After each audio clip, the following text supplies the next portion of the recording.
Bonsoir Nadine Morano. Bonsoir. Députée européenne Les Républicains, conseillère politique de Valérie Pécresse dans cette campagne présidentielle. Revenons donc sur ce meeting de Valérie Pécresse hier au Zénith. On connaît votre franc-parler. Comment l'avez-vous vécu ?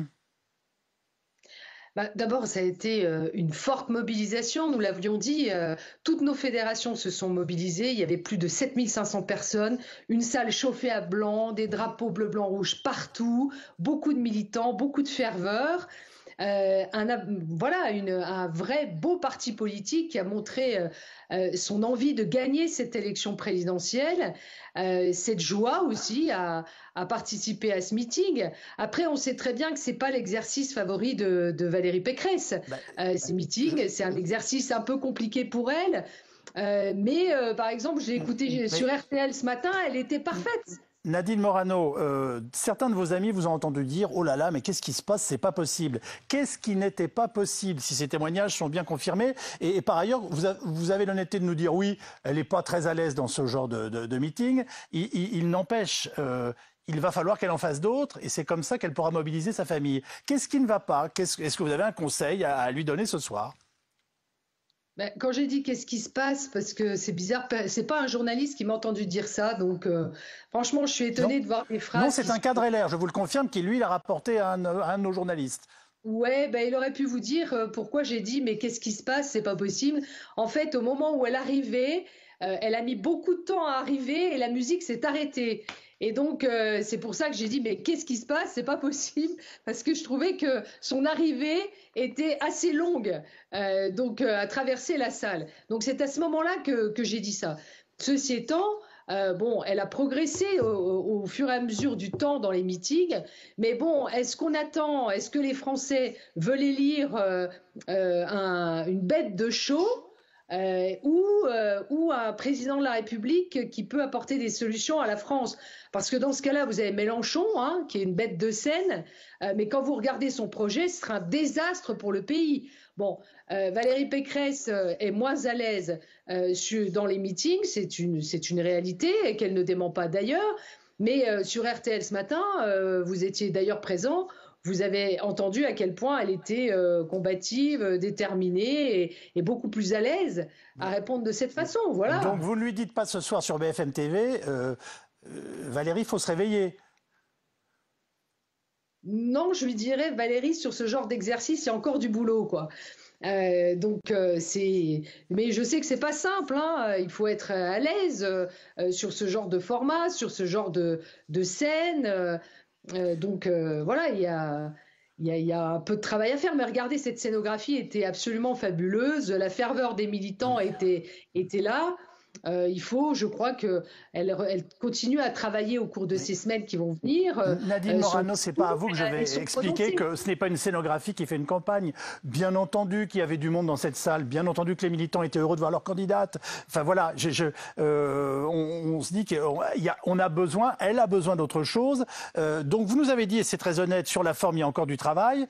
Est-ce qu'il était nécessaire, puisque c'est ce qui a fait polémique et ce dont on parle depuis hier notamment, est-ce qu'il était nécessaire qu'elle reprenne la terminologie d'Éric Zemmour en évoquant le grand remplacement? Écoutez, quand elle parle de zone de non-France, reprenez mes interviews que j'ai données d'ailleurs dans le Figaro en 2016 à l'époque où je parlais des zones de non-France. Donc c'est une réalité qui existe depuis très longtemps. Et lorsqu'elle a parlé du grand remplacement, alors j'étais un peu étonnée d'entendre cette expression parce que c'est pas habituel dans sa bouche. Non. Mais moi, j'ai toujours dit, et je l'ai dit d'ailleurs même sur votre plateau, qu'il y a un changement de population dans beaucoup de quartiers. Le nier, c'est ne pas faire face à la réalité. Donc elle a exprimé comme elle l'a souhaité. Quand elle a dit aussi Marianne n'est pas voilée, j'étais bien contente qu'elle utilise cette expression. Je voudrais qu'elle aille plus loin et qu'elle dise, alors qu'elle est une femme, qu'il faut faire respecter le droit des femmes dans notre pays, que le droit des femmes n'a pas à régresser et qu'à ce titre, on interdise le voile à l'université, dans tous nos services publics, mais pour les usagers comme pour les fonctionnaires, mais aussi pour les usagers. Je veux dire, il faut aller plus loin. Je vous repose la question, elle est très simple, un oui ou un non suffiront et ça nous permettra de tourner une page.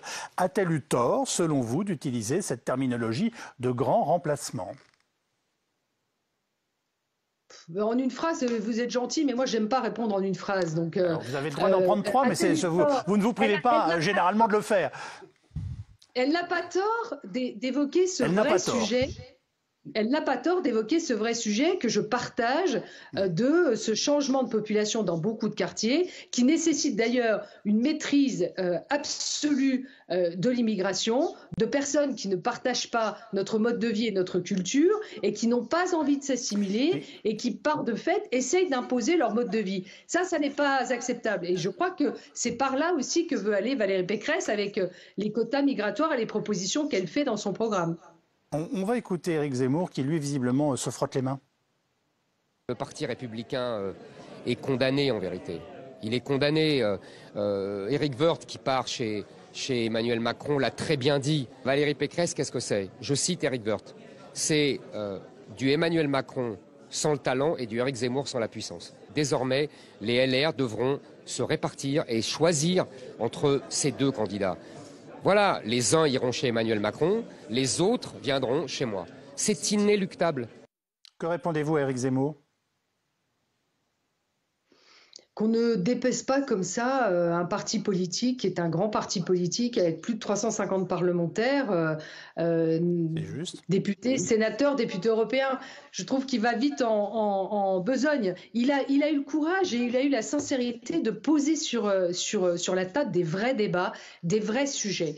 Et je crois que là-dessus, on ne peut pas se retrouver en opposition parce qu'on partage ces vrais constats. Nos solutions sur certains sujets ne sont pas les mêmes, mais moi je veux des solutions réalistes. Vous savez, c'est toujours facile de dire on va expulser des personnes qui sont incarcérées, qui sont étrangères, on va les expulser, on va les renvoyer chez eux. Mais vous savez, l'immigration, il faut beaucoup de fermeté, mais quand on est ferme, il faut beaucoup d'humanité. C'est facile de dire on expulse des gens, sauf que pour pouvoir les expulser, il faut avoir les laissez-passer consulaires. Alors j'entends bien les mesures proposées pour obtenir quasi de force ces laissez-passer consulaires, mais on ne peut pas mettre des gens dans des barques avec des gourdes. Vous voyez ce que je veux dire? Morano, ma question n'est pas tordue. Ce soir, vous nous concédez certaines faiblesses de votre candidate. Et j'ai envie de vous dire, c'est de la politique de bon sens et en tout cas de la franchise. Et en même temps, on a l'impression à certains moments que vous dressez les couronnes à Éric Zemmour. Est-ce qu'il faut que les deux familles se retrouvent?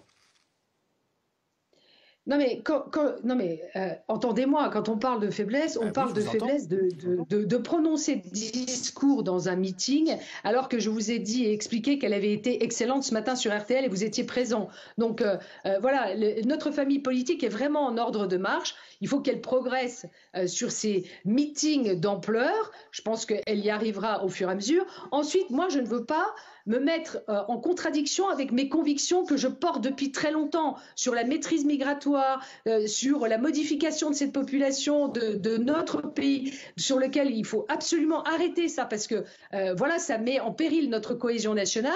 Donc pour moi, Éric Zemmour, c'est pas un ennemi, si vous voulez, c'est un adversaire. Il y a des sujets sur lesquels on se retrouve, il y a des sujets sur lesquels on ne se retrouve pas. Et donc moi, je défends la candidature de Valérie Pécresse parce que je considère aussi qu'on ne s'improvise pas candidat à l'élection présidentielle et qu'elle a derrière elle beaucoup aussi de parlementaires, d'élus locaux qui sont avec elle et qui travaillent pour pouvoir porter ce projet pour la France. Merci Nadine Morano.